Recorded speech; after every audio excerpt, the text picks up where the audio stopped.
யார் 2 பேர்ல அதிகமா பொய் சொல்லுவா? பொய் சொல்லி மாட்டிக்கிறது யார், மம்மியா டாடி? பாவி, அப்படிதான் பண்ணுவேன். சரி ஓகே. பொய் சொல்லி மாட்டிக்கிறது தானே? மாட்டிக்கிறது. அப்போ ஓகே தான். அதுதான் கேட்டேன். மாமா ரீசெண்டா என்ன பொய் சொல்லி மாட்டினாருக்கோ சொல்லுங்களேன். மீனு, அந்த பக்கம் அம்மா போட்டோ இருக்கு, நீ பார்க்கவே இல்லையா? சரி ஓகே. அப்பாதான். அப்பா எதுக்கு ரொம்ப குட்டி போய் எது சொன்னாரு ரீசெண்டா? நான் ஒரு gift சொல்லும்போது அப்பா வாங்கிட்டு வராம கை மட்டும் பேக்கில் வச்சுட்டு வருவாங்க வீட்டுக்கு. ஏன் குழந்தைகிட்ட இப்படியெல்லாம் பண்ணிருக்கீங்க? கிஃப்ட் வச்சுட்டு கை மட்டும் வச்சு. இப்போ அவ சொல்லிட்டால, இவட்ட கேளுங்க. சொல்லு டார்லிங், நீங்க சொல்லுங்க. நீ சொல்லு பாத்தோ. அதே மாதிரி தான் ஐயா, இது ஒரு தப்பான ஒரு கூட்டணி, சதி செய்யும் கூட்டணி.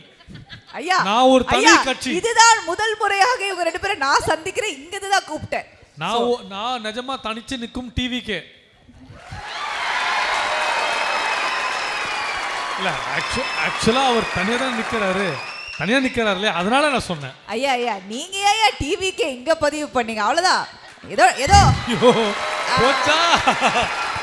அதாவது இப்ப இன்டைரக்டா என்ன சொல்ல வர்றாரு, விசில் போடுங்கன்றாருப்பா, புரியலையா?